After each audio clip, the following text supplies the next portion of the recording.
ഇരിക്കൂ.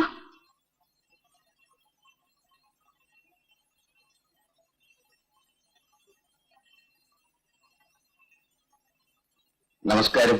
നമസ്കാരം. മിസ്റ്റർ കൈമൽ, ഈ വിവാഹാലോചന കൊണ്ടുവന്നപ്പോൾ തന്നെ പെണ്ണ് കാണൽ എന്ന ചടങ്ങ് ഇന്ന് തന്നെ നടത്തിക്കളയാമെന്ന് തോന്നി. കാരണം ഞാൻ നാളെ സ്റ്റേറ്റ്സിലേക്ക് പോവുകയാണ്. അവിടെ സൈക്യാട്രിസ്റ്റുകളുടെ ഒരു കോൺഫറൻസ് ഉണ്ട്. ഇതാണ് മിസ്റ്റർ പ്രഭാകരൻ.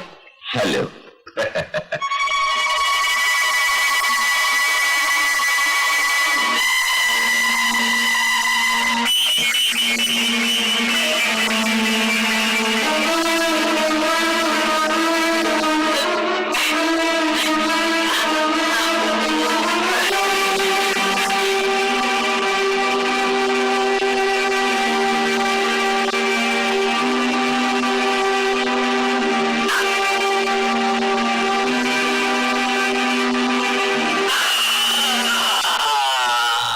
ഞാൻ നിങ്ങളെ ഭ്രാന്തിന് ചികിത്സിച്ചിട്ടുണ്ട്. മിസ്റ്റർ പ്രഭാകരൻ, ഞാൻ വേറെ അല്ലേ? I am very sorry. ഇതെന്റെ മകളുടെ പ്രശ്നമാണ്. I cannot take any risk. I cannot. ഈ ബന്ധം എനിക്കിഷ്ടമല്ല.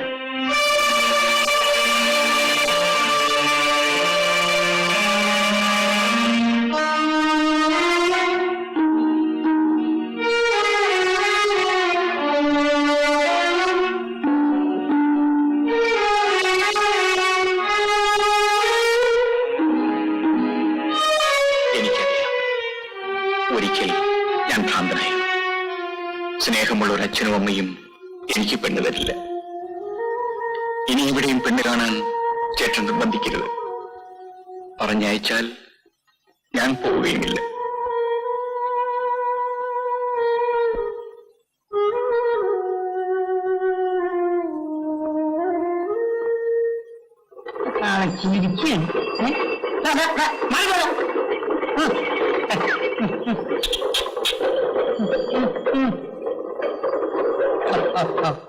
അവസപ്പെട്ടു അവസോട്ട അവസോട്ട അവസപ്പെട്ടു കടുപ്പത്തിൽ ഞാൻ കുറച്ചിട്ട് ഒരു ചായ കുടിക്കുന്നു. ചായ ഇല്ല. പഞ്ചസാര ഷുഗർ ഇല്ല എനിക്കല്ലേ? ഉണ്ട്. അന്നോടെ എടുത്തോ. ചായ ഇല്ല. അപ്പൊ പിന്നെ പാലില്ലായിരിക്കും. പാലും ഉണ്ട്. പാലും ഉണ്ട്. ചായപ്പൊടി ഇല്ലായിരിക്കും. ചായപ്പൊടി ഉണ്ടല്ലോ. ഇങ്ങനത്തെ ഗ്ലാസ്സില്ല. ഗ്ലാസും ഉണ്ട്. നമ്മുടെ അടുത്തോ. നിനക്ക് ഇവിടെ ചായ ഇല്ല. നീ ഇവിടുന്ന് പലപ്പോഴായി 5 ചായ കുടിച്ചിട്ടുണ്ട്. 5 ചായയുടെ മുഴുവൻ കാശ് തരാതെ നിനക്ക് ഇവിടെ ചായ ഇല്ല. ഞാനിവിടെ 5 ചായ കഴിച്ചു. ഓർക്കുന്നില്ലല്ലോ. അവസപ്പെട്ടോ അവസപ്പെട്ട് മറിയുടെ രോഗമുണ്ട്.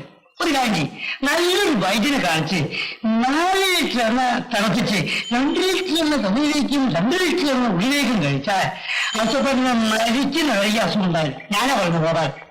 എടാ കുഞ്ഞെ, ഞാൻ ഈ പ്രായത്തില് നിന്നെ പോലെ ഒരുപാട് പേരെ കണ്ടവനാ. നീ ഇപ്പൊ പോ.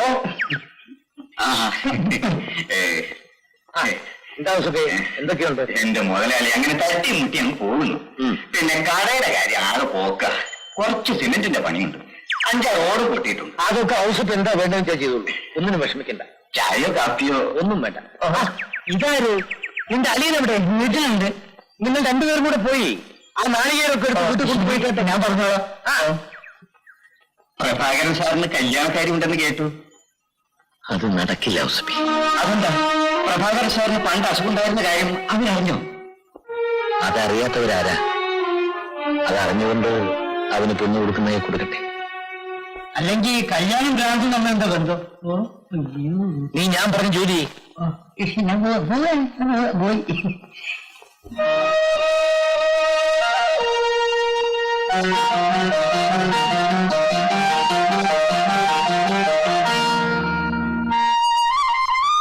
ശങ്കരനില്ല ഇവിടെ? ആരാ മനസ്സിലായില്ലെന്ന്? അല്ല, ഇത് ആരായി വന്നേക്കുന്നത്? പിന്നെ എനിക്ക് ആളെ മനസ്സിലായോ? ഇല്ല. നമ്മള് പഞ്ചായത്ത് ഓഫീസ് പുതിയതായി മാറി വന്ന ക്ലർക്കാ. സാറെ പേരെന്താന്ന് ഞാനങ്ങോട്ട് മറന്നുപോയി. ബാബു. ബാബു സാറ്. മോളെ ബാബു സാറിന് ഒരു കസേര എടുത്തുകൊണ്ട് കൊടുക്കും. വേണ്ട, ഞാനൊരു കാര്യം പറഞ്ഞിട്ട് പോകാന്ന് വെച്ച് വന്നതാ. എന്താ സാർ കാര്യം? രാവിലെ എനിക്ക് കുറച്ച് പാല് വേണം. അത്രയുള്ളൂ, ഞാനവിടെ കൊടുത്തയച്ചോളാം. സാറെന്തേ താമസിക്കുന്നത്? പഞ്ചായത്ത് ഓഫീസിനെതിരുള്ള വീട്ടിലാ. പാൽ അങ്ങോട്ട് കൊടുത്തയച്ചാ മതി. കൊടുത്തയക്കാം സാറേ. ആ, അഡ്വാൻസ് ചെയ്ത് വെച്ചോളൂ. വാങ്ങിച്ചാ പോരായിരുന്നു. എപ്പോഴായാലും തരണമല്ലോ.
നീ എന്റേതാകുമല്ലോന്നോർത്തു.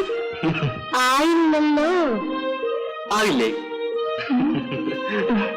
ആ, നീ പാലെടുത്ത് സ്റ്റൗവിലേക്ക് വയ്ക്കും. ഈ പാല് തിളപ്പിച്ച് പഞ്ചസാരയിട്ട് കൊണ്ടുവന്നിരിക്കുകയാണ്. പിന്നെ അമ്മ നല്ല ഇഡ്ഡലി വന്നു വെച്ചിട്ടുണ്ട്, അവിടെ ഇരിക്കണം.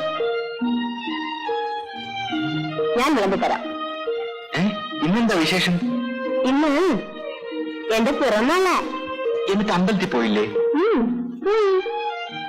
കുറിയില്ലല്ലോ. കുറി ബാബേട്ടൻ തൊട്ട് എന്നാ മതി.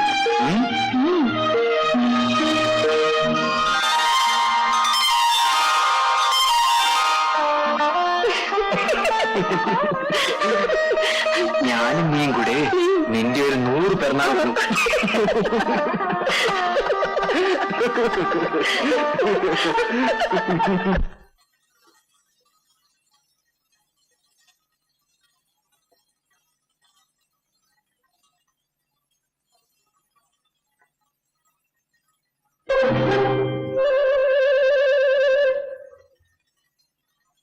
കൂട്ടാൻ വിളിക്കട്ടെ? വേണ്ടമ്മേ, മതി. നിങ്ങൾക്ക്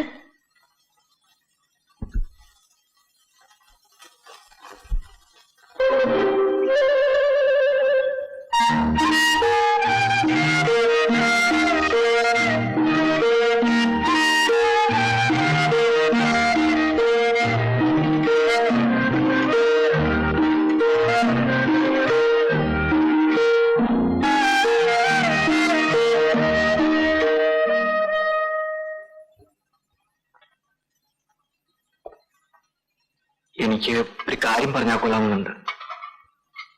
എനിക്ക് അച്ഛനും അമ്മയും ഇല്ല. നാട്ടിലൊരു വീടുണ്ട്, അത് അടച്ചിട്ടിരിക്കുകയാണ്.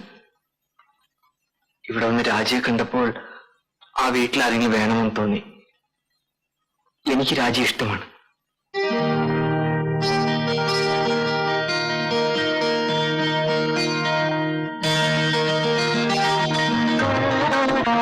ബാബുവിന് ഇഷ്ടമാണെങ്കിൽ ഞങ്ങൾക്കതിൽ വിരോധമില്ല.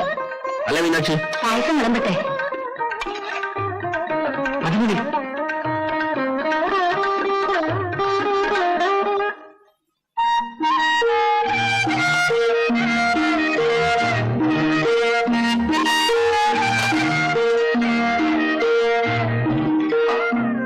ഒരുപാട് വേദനയുണ്ടോ? ഓ, സാരമില്ല. നല്ല കാര്യമുണ്ടോ ഇങ്ങനെ സ്റ്റൗ കത്തിച്ച് കൈ പൊള്ളിക്കാൻ? ഞാൻ പൊള്ളിച്ചാണോ? പൊള്ളിയതല്ലേ? സുഖമായാൽ ഇനിയും പൊള്ളണേന്നാണ് എന്റെ പ്രാർത്ഥന. അതെന്താ? എനിക്കെന്നും വന്നിങ്ങനെ കഞ്ഞി എടുത്തരാമല്ലോ. പോയി